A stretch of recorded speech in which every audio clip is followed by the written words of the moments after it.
Missed any of our conversations? Let's catch you up on YouTube Repeat. Subscribe and stay updated. We are Radio 537. Pat Masango is a marketing entrepreneur who's founded multiple marketing companies, namely Pattern Brands,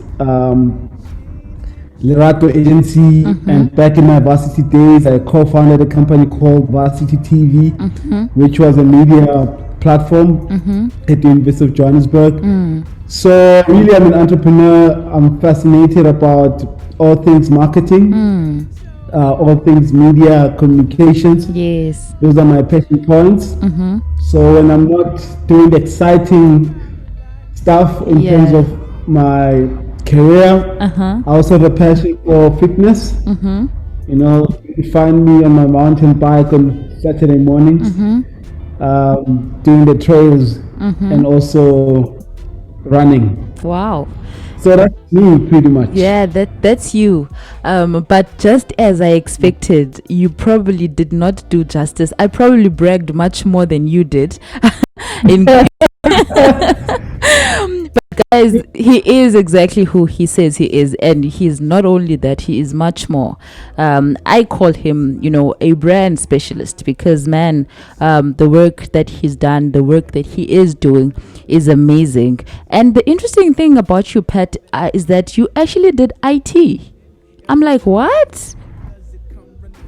Yeah, interesting. You're the second person who's asking me about IT today. Why did I do that? Yeah, I did IT in my undergrad.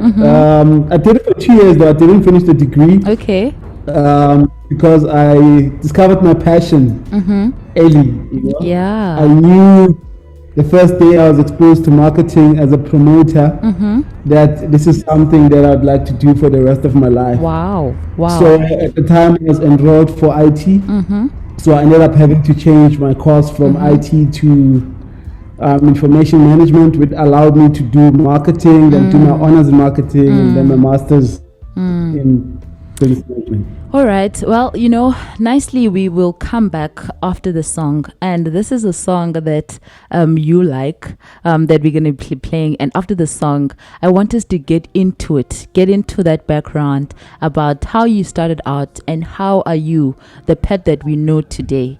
So, guys, if you've just tuned in, I am hanging out with Pat Mahlangu on Radio 537 on Eminence with V, your piece of rise and ground. And right after the music, we're going to get straight into our interview. So get your notebook, get your pens, and make sure, man, that you are staying tuned right up through the said time.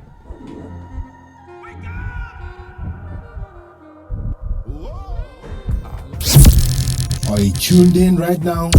Let us know by sending us a message or voice notes to 063 698 7566.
Hey, yo, you awake yet?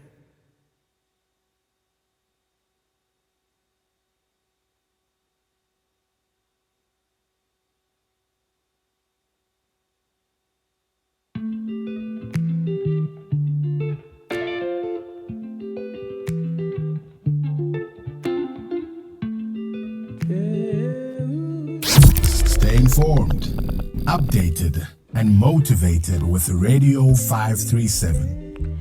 Burna Boy, alarm clock taking us to 8 minutes after 4 o'clock. Hello, Pat, are you still there?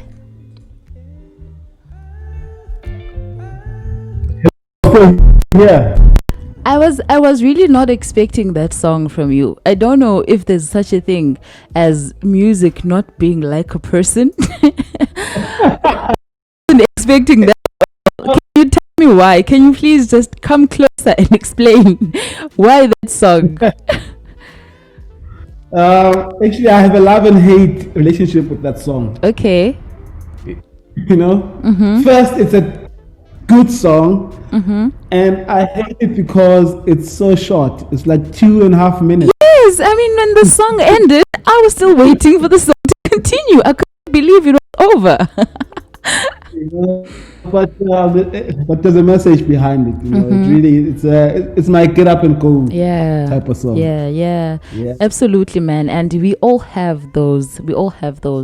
And that is exactly why I wanted to play it right before we get into it, you know. And you know, with everything, you know, that I've said about you, one thing, Pat, that really stands out for me about you is your work ethic, man. And just, you know, how much you have actually, because I was saying right before you came on air that, guys, the person that is coming through today is not somebody that is only working in the public space, in the places that we can see and follow and like, but he's been working for quite some time. And not only that, but he's one of the few people that while businesses were taking 10 steps back because of COVID-19, Pat was there launching Lerato virtually. I'm like, what? You know? So I want you to speak, you know, Pat, about your background as someone, you know, with this strong work ethic that you have. How did you even end up in the communications industry? Yeah, so like I said, it all started actually 10 years ago, you know, when I did my first promotion as a student at Eastgate, Johannesburg, you know, and I remember we were promoting LG phones at the time, and I remember the brand manager and the regional marketing manager came through just doing their visits. And I fall in love with them as a people and the type of job they're doing before the actual career itself, you know. And it struck me as people were bubbly, you know, very hip and very happening, you know. Then again, I also sort of realized that actually, now that I look back, that I think I am where I wanted to be as a young boy. Wow. You know, and I'll tell you why. So growing up, I always had a thing for the entertainment industry and media as a whole, you know.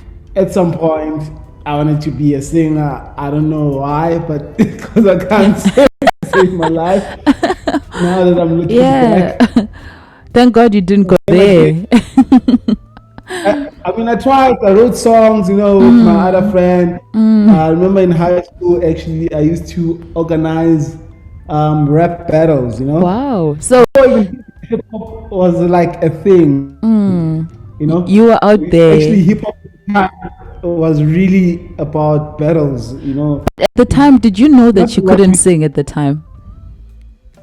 No, I knew I could rap because I used to write rap songs, but I think, and I always say this to myself, I feel like coming to UJ to a certain extent, or enrolling for IT really sort of dumbed me down, you know, in terms of my creativity.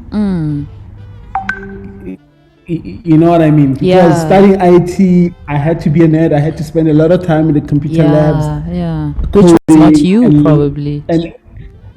And mind you, where I come from, it's like a rural area, you know, it's like a proper village with no resources. And the only, I remember I took extra the only time I could use a computer, it was over the weekends for like an hour at a school that my uncle was paying me for to learn computer skills, you know. Wow. So with that little exposure, and to me now studying IT, it's like how can I put it?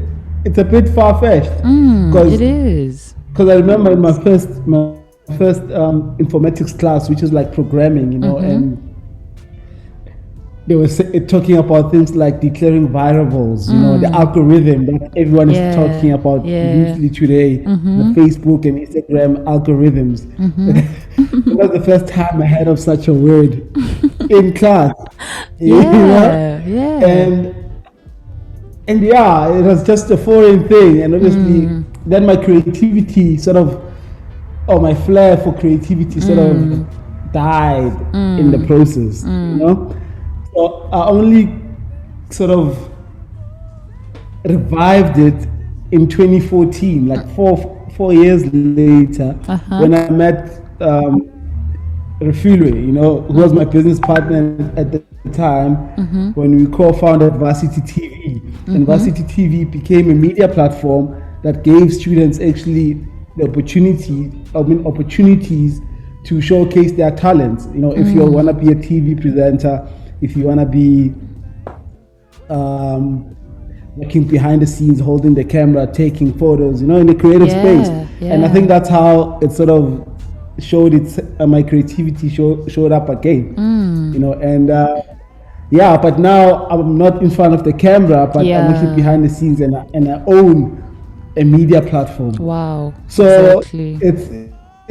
That's why now, like Steve Jobs puts it, you know, you can only connect the dots looking back, you know. So you pretty much like I wanted to be in the forefront. I had the thing for entertainment in high school, you know.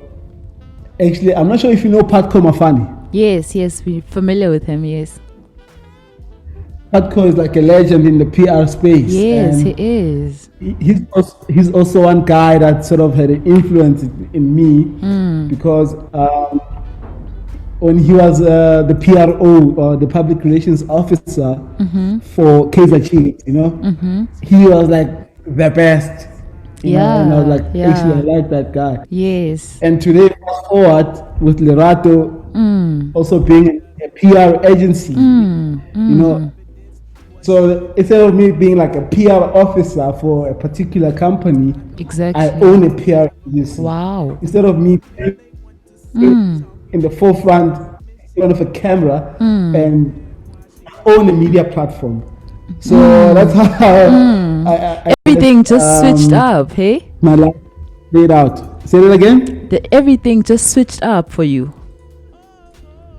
In a different way that you expected, because I think that, you know, as you're speaking, it's like in the beginning, the idea that you had of yourself was one to be in front, and then as time went by, you actually realized that you are actually even much stronger owning and actually, you know, working from behind the scenes, and that seemed to be working out very well for you.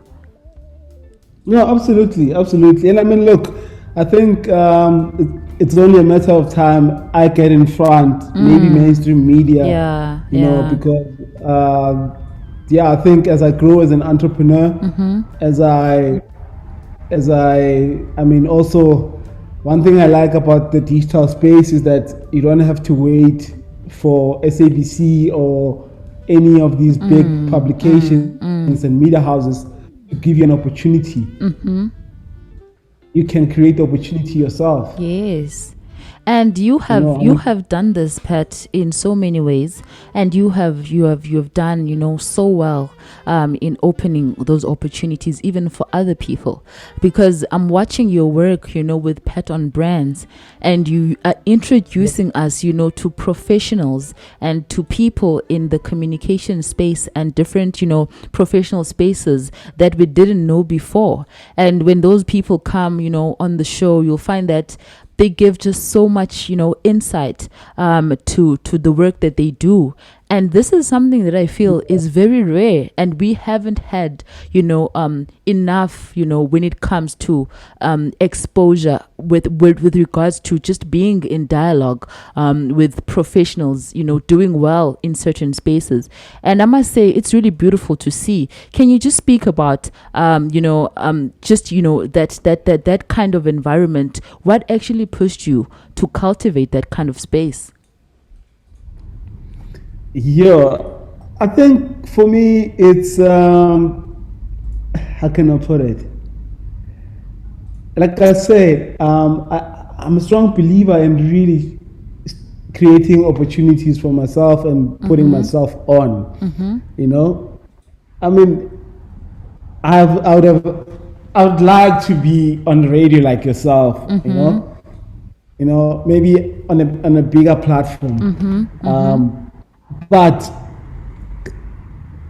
the way the system is structured is that someone's opinion of you can determine how far you can go. Exactly. You know what I mean? Yes, if a producer of a specific show likes me, then therefore I can. If they don't like me, therefore I can't. So having that in mind, I figured, look, with the internet, the reach is unlimited. I can just create my own. There's no limits and boundaries. And really start. But also it's not only driven by the desire to just be in the public domain or being a host of something. Yeah. It's also driven by the passion. For marketing, for my profession, and also wanting to give those that are coming after me the opportunity to get exposed to certain people. The reason why I started Patron Brands, because I'm of the belief that if you want to dominate an industry, you gotta know who are the key players at this moment. Okay. Because from that you can learn and find a gap that will best be sort of suitable for you. Wow. So what I mean by that is that if you want to be the best soccer player ever, you gotta know who Maradona is. You gotta know who Pele is. You gotta know who Ronaldo is. You gotta know Messi. Wow. You gotta know Dr. Kumalo. You gotta know Jomo Sono in his time. I mean, John Shoes Mushe. Yeah. Back in the days. So you have to care to know current players so that you can be able to see how you fit in the bigger picture. So same thing with marketing. You get youngsters in varsity, like they want to be a marketer. I'm like, okay, name the top 5 CMOs in the country, chief marketing officers, or name the chief marketing officers of the banks in SA. For example, you say you want to work for Nedbank. Yeah. You don't know who the head of marketing at Nedbank is. You know what I mean? Because once you know who, then it's easier. Like when you meet someone at Nedbank, you can engage in conversation with them. Because you know who they are. Absolutely. So those are the things. And the reason why I started Patron Brands is really to bring in those people and get the people exposed. I mean, the youngsters exposed and get them to care about the industry, that they want to play in. So that's why I started Patron Brands. Wow, man. Wow. And it's a beautiful platform, and it's growing, and we are loving every minute of it. When I actually first came across Patron Brands, I was like so happy, so excited, because I was like, finally, now we get the opportunity to get the mentorship that we didn't get throughout our varsity years that we would have loved to have, because it's like there's always been that gap between, you know, graduates and young professionals and people that are coming out and starting out in the industry. And there's also that gap with those that have already been there, but you find that that gap in between is there because there's nobody educating the ones coming in, and there's nobody, you know, to reach out to for the ones that are already there. And it's just amazing for me because we're learning a great deal, and that is all thanks to you and your work. But we're going to take a song break, Pat, and when we come back, I want you to think around the conversation for the day, which is our topic, brand positioning.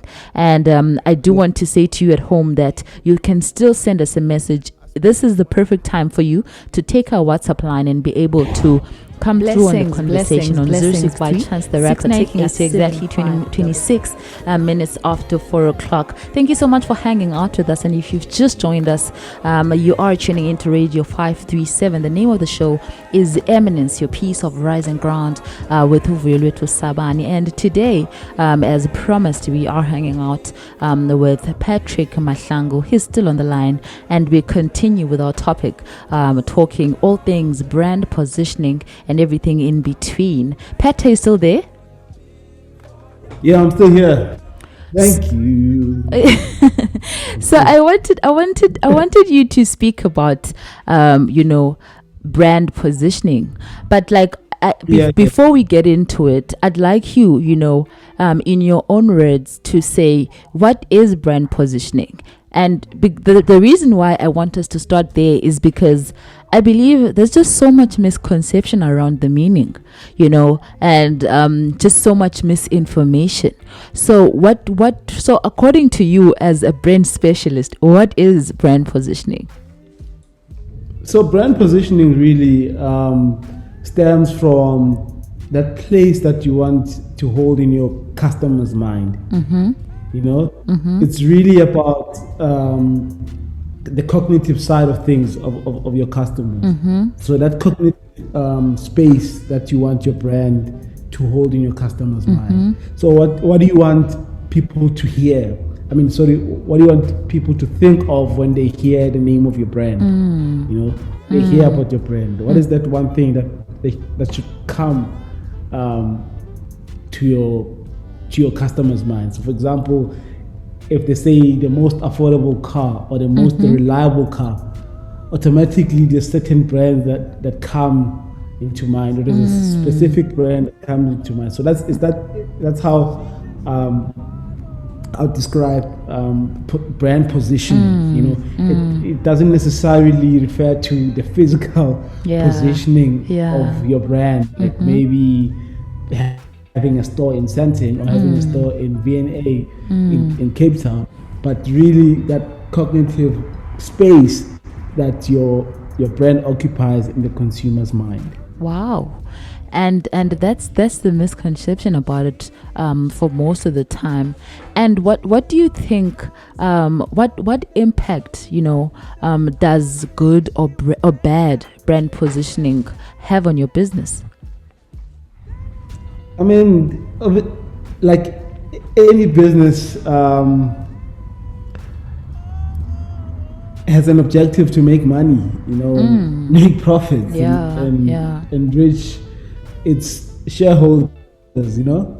So ultimately, you get more people that buy a product, which is a good thing. That would mean that the business is making money, you know. The bad side of it is that if you get it wrong, is that also your brand can be associated with things that you don't align with, or the things that it doesn't align with. You know what I mean? And also it's important as a marketer or as a brand owner to tell customers what your brand stands for. You know, because if you don't, they're gonna tell you what it is to them, and you don't want that. It's like, for example, I'm not sure if you remember the phenomenon around when Sprite and, you know, mixing Sprite and cough syrup and they call it lean. I'm not sure you remember that phenomenon. Yes. So imagine if your brand is not positioned right and you are Sprite and it's being associated with a drug of some sort. You know, it's not really a good space any brand can ever find itself. You know, but if you think of like the most durable and reliable car, automatically Toyota comes into mind. You know what I mean? And that's the space that they've sort of entrenched themselves in the consumer's mind. You know, for the longest time, Volvo has positioned itself around safety. You know, that it is the safest car brand. You know, whether it is or not, that's a topic for another day. But the positioning as the most safest car brand in the world, it has become entrenched in the consumer's mind. And I love, you know, how you simplify it, that it's basically just, you know, but the first thing that comes to mind when people think about your brand.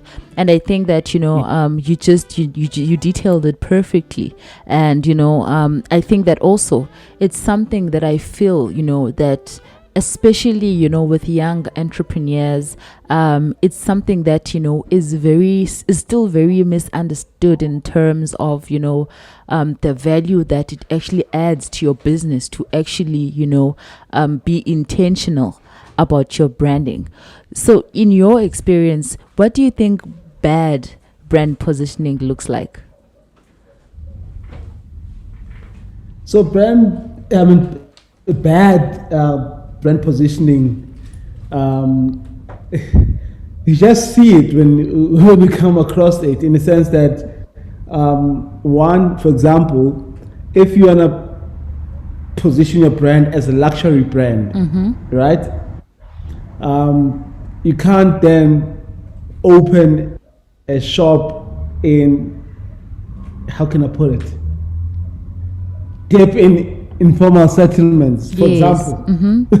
You know, it's like, for example, I'll take a brand like Makosa, you know, which is a luxury premium brand.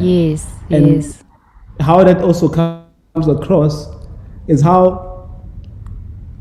where they open their stores, you know. Like, for example, in Joburg, they have a store in Mall of Africa, you know, which is a prestigious mall, shopping mall, and I think it's the biggest in the country, if I'm not mistaken. You know, and they they recently opened a store in V&A, you know, in Cape Town. Already, it tells you which market they're speaking to. And you know what I mean? Yeah, absolutely. So those are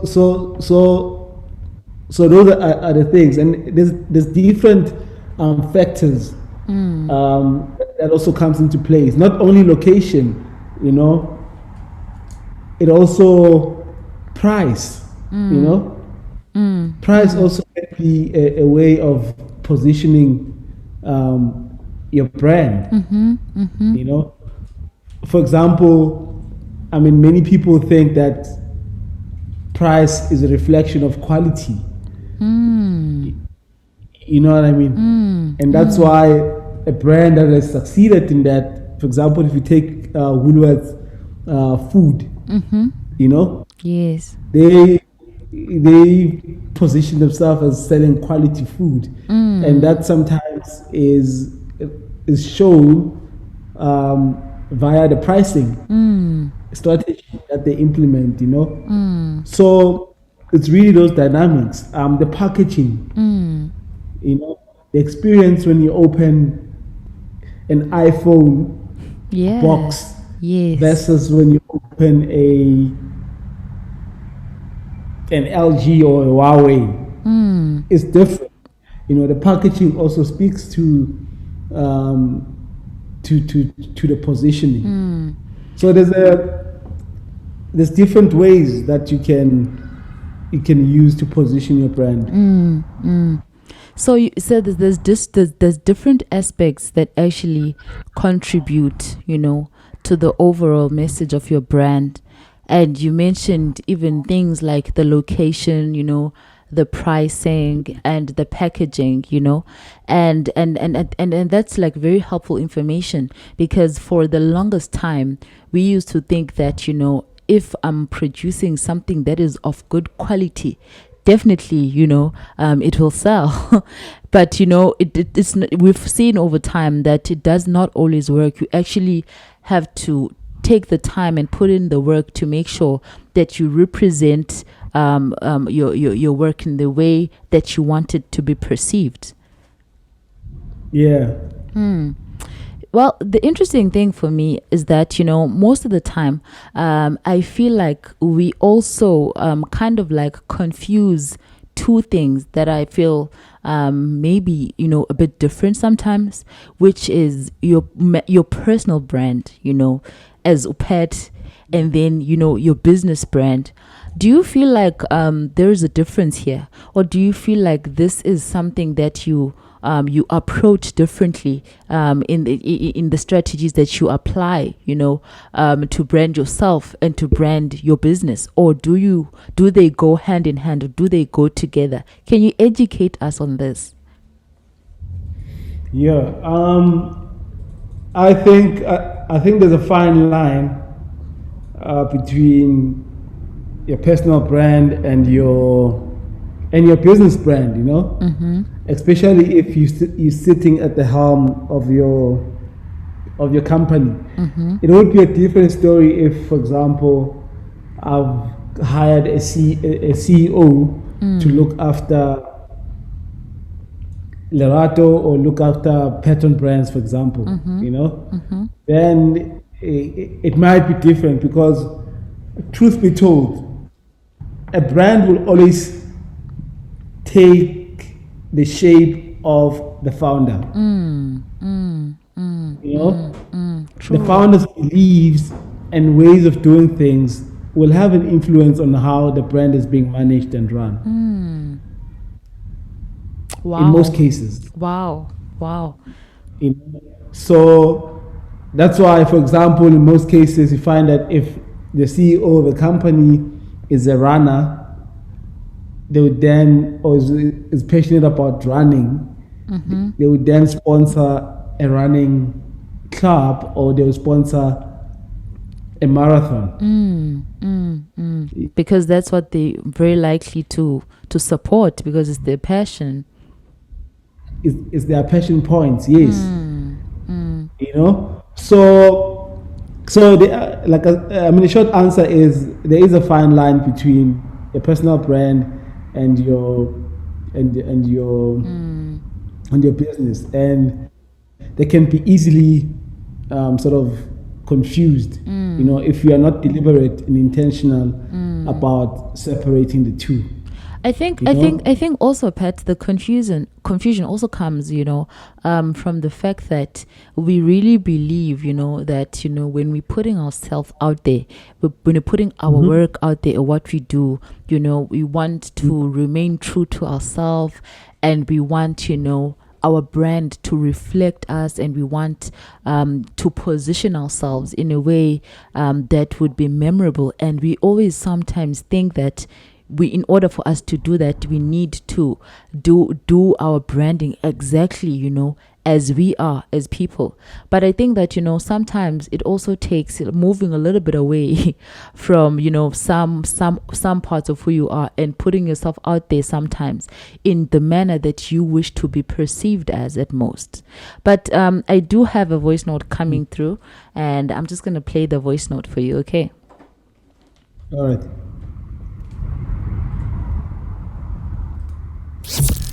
Are you tuned in right now? Let us know by sending us a message or voice notes to 063 698 7566. Afternoon, V. Afternoon to Pat as well. Thank you for the beautiful interview. What I want to ask is, does the brand positioning have actually a real impact on revenue in business, more especially when it comes to small businesses? Or is it just a nice to have when you're a small business and something that needs to be considered only by big brands? So that is my question. Should I even pay attention, especially as a small business, and how can that actually help me get US here at this time where we want to get more and maximize our revenues as businesses, especially small businesses? Thank you so much. Wow. Okay, that one is for you. And I like the question, because I think that's the challenge for most startups and entrepreneurs in general, that in order for you to actually maximize your brand, you have to spend. But it's important to understand, the kind of value that it brings for you to be able to say, I'm willing to put my money on it. So I think that's the question is centered around. Bana, what is the actual value, of me as a small business actually putting money into my brand? Yeah. Actually, that's a very good question that was asked, And I'm a firm believer in building a solid brand, And I mean, brand positioning is really not a nice to have, but a must have, or a must sort of do exercise as a small business, Think about the market, whereby everyone is selling the same thing, same products, So what would make you to go buy from one from one vendor versus the other? And the brand is the key differentiator in that instance. Okay. Let's be honest. A shoe is a shoe is a shoe. Yes. There's Nike. There's Adidas. There's Batu. Yeah. There's Ulster. All of which have positioned themselves uniquely. If you look at the meaning of Nike, pretty much the brand is named after the Greek goddess of victory. That's what Nike means. So what does it mean? It means that the brand is associated with winning and being victorious. Pretty much.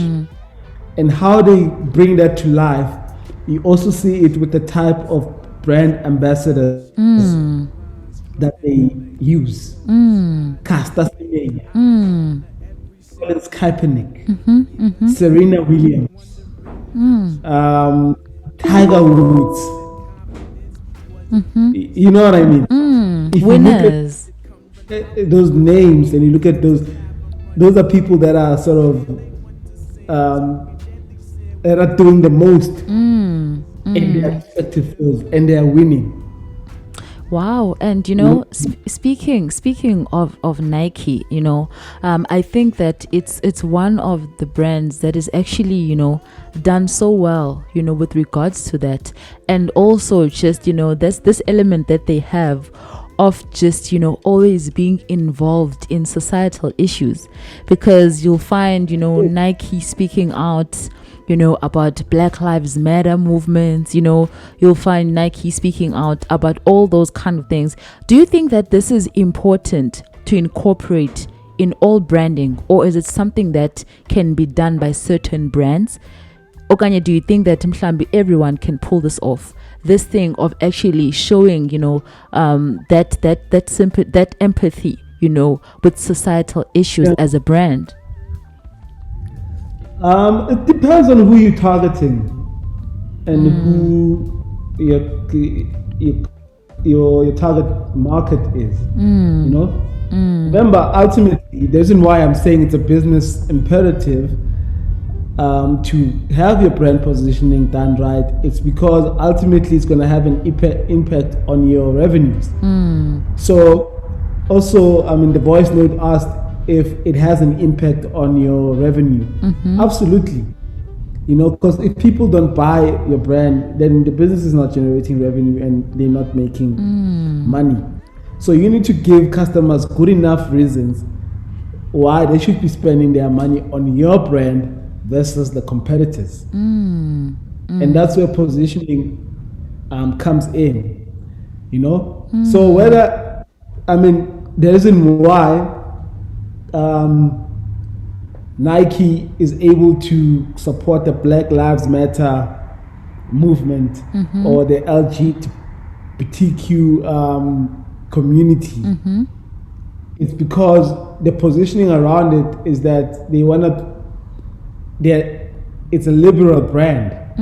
It's a brand for the liberals. You know what I mean? Yeah. Also, I'm not sure if you remember the story of there's this brand, a champagne brand.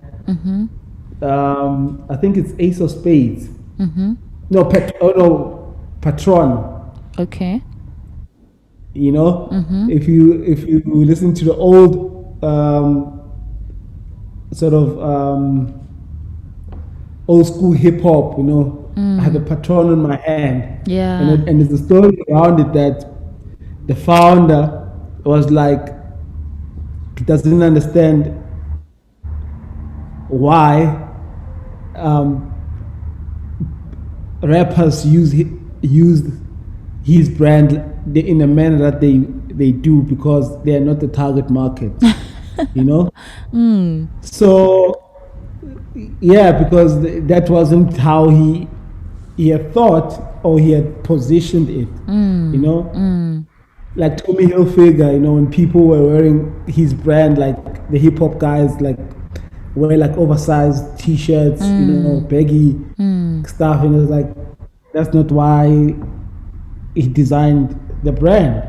Although both founders have denied saying that, but those are some of the things that came out. And it could be as a result of poor brand positioning. You know what I mean? So you're saying that it's possible, you know, for a brand to be strong, but to actually not reach the people that it wants to reach. Yes. Wow. Remember, the reason why to this day Coca-Cola continues to advertise and continue to tell us about happiness. You know, it's so that positioning and that messaging remains in our minds or in the minds of the customers. So it cannot be that you think things will happen by osmosis. You know, you have to be deliberate and intentional in terms of the positioning that you want your brand to have. Wow.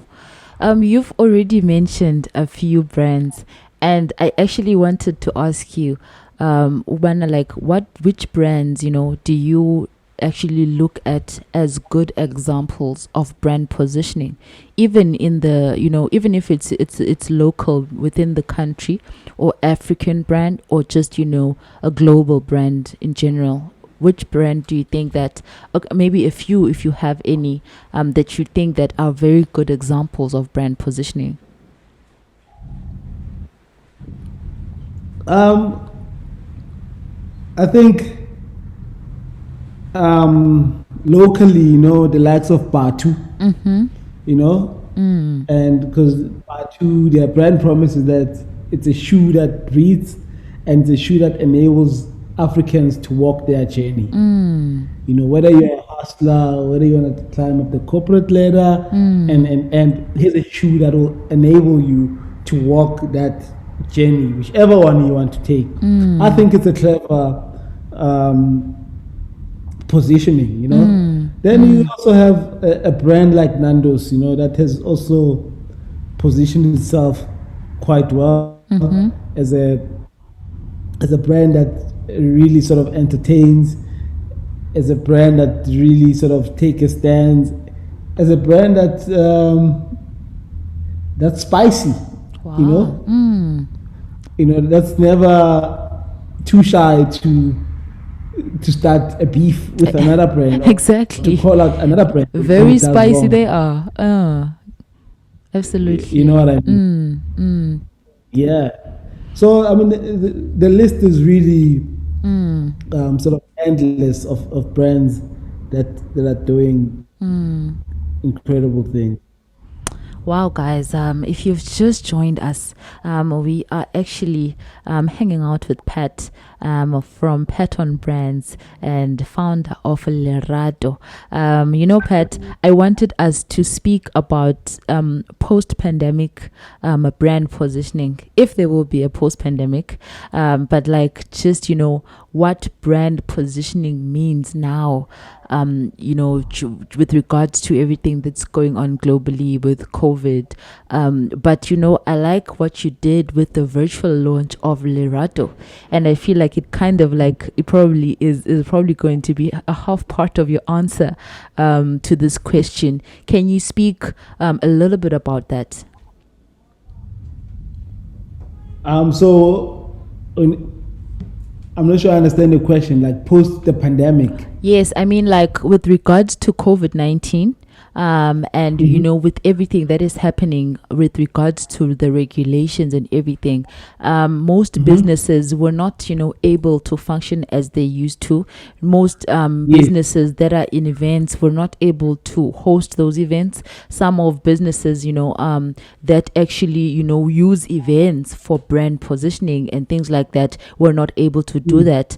Now, my question is, what do you think, you know, brand positioning looks like now with everything that has changed due to COVID-19?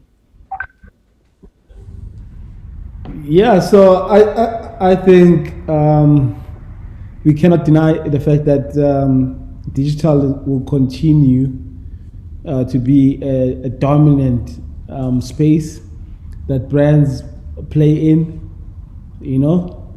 And also, I think going forward, there's always going to be a blended approach towards, or hybrid approach rather, towards sort of any marketing activity.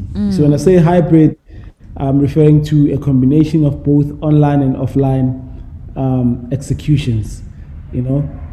So it's going to be the mandate of each brand, like even if it's an offline execution, to have a digital component. You know, that's going to be the norm going forward. And another one, really, I think going forward, personal hygiene, you know, or cleanliness, you know, will continue to be something that as a brand you need to embrace. You know, I'm not saying most brands were dirty, but it's something that brands need to be deliberate and intentional about when executing or when inviting people into their own spaces. So that's one thing that they need to prioritize. Wow. Pat, I want us to take one more song break, and when we come back, we can conclude our conversation. So let's have a glass of water and then come back. That is now 54 minutes after 4 o'clock. We are still hanging out with Pat, guys, and when we come back, we're going to conclude the interview. Pat, thank you so much. 56 minutes after 4 o'clock, Diketa Loa by Sinom Solo. Round about now, we are still finishing off our interview with Pat, and he is still on the line. And right before the break, we were talking about post-pandemic brand positioning. And Pat, I want you to speak now the finale, the closure, and to speak, about, the launch that you did, the virtual launch of Lerato. How did you think of that, and how did that come about? Because I think that was really awesome. Thank you. Actually, the thing is, I've always been running Pattern Brands, right? So Pattern Brands has always been positioned around it being a media platform and a boutique marketing agency, and I found it quite challenging in terms of selling the agency capabilities part, Okay. simply because, like, for example, if you go into the Pattern Brands website, you wouldn't find any information about our services because it's purely content articles. You see dialogues, you see what we do, you see what brands are doing. It's really a portal to get to know what brands are actually up to. Honestly, so that's where it is. Then I figured, but because I always knew that I want to run an agency. You know what I mean? I want to run a marketing agency, and the plan was to do it later on this year, and then COVID happened, and again, when you start something, because an agency also is a brand, what do you want it to stand for? What are you going to do differently? Because there's already agencies that are out there. And this one time I just had an epiphany, actually I was at my sister's place and we were having lunch. And somehow it just came to me that I need to call this agency Lerato. Wow. After my sister's, is actually my sister's name. Wow, that is beautiful. But then I was like, and my brother was like, Lerato. My brother-in-law was like, oh yeah, actually that would be a beautiful name. I don't know if he had a bias because it's his wife's name. but I was like, then we're like, we're actually gonna craft brands that people love. And again, it was at the peak of the lockdown, the peak of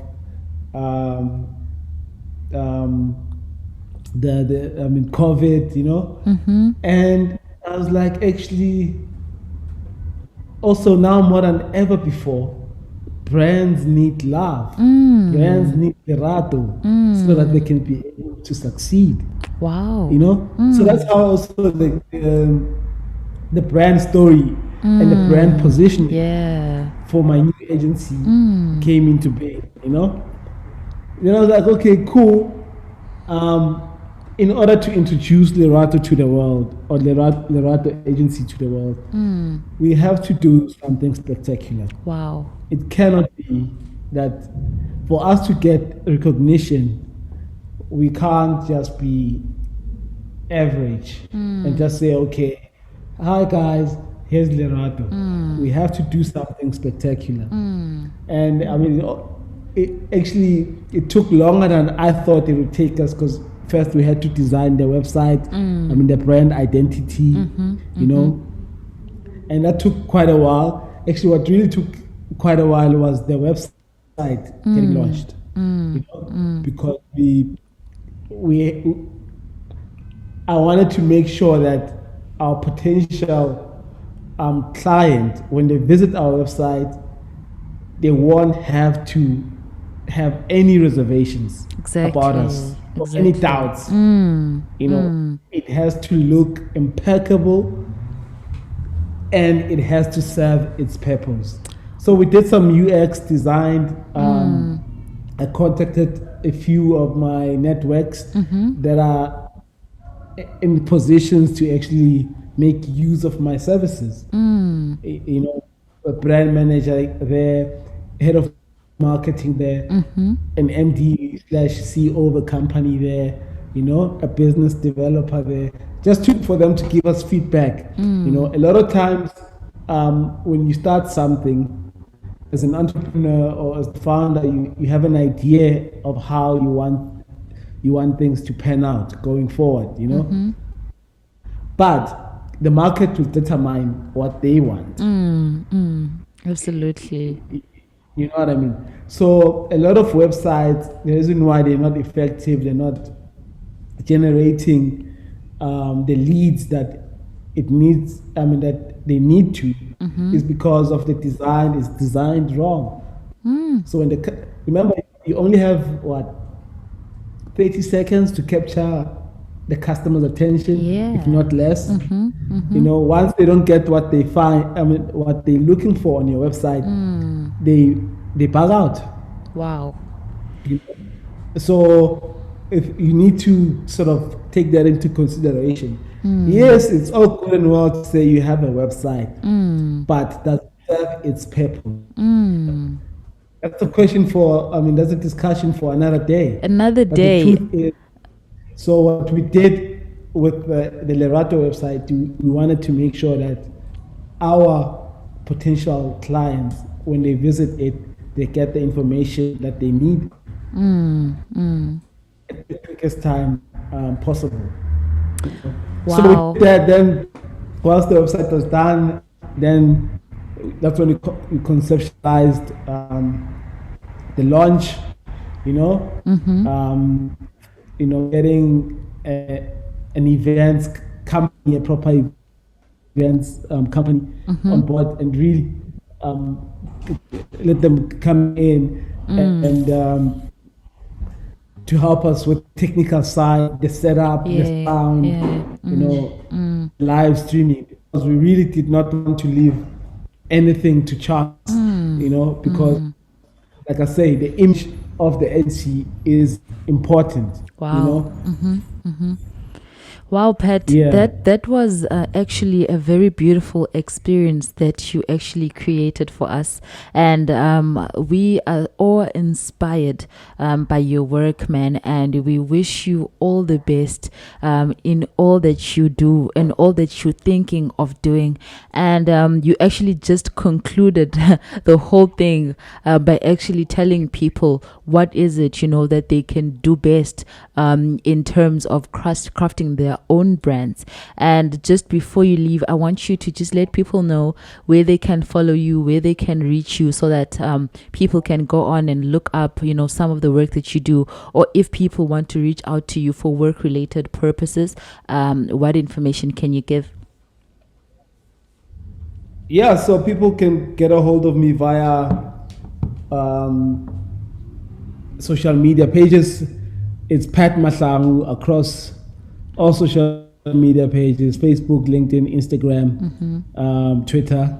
They can follow Lerato.agency on Facebook, Instagram, Twitter. They can visit our website, www.lerato.agency. Lerato.agency. There's no .co.za or .com. Okay. It's Lerato. Building the brand that you love.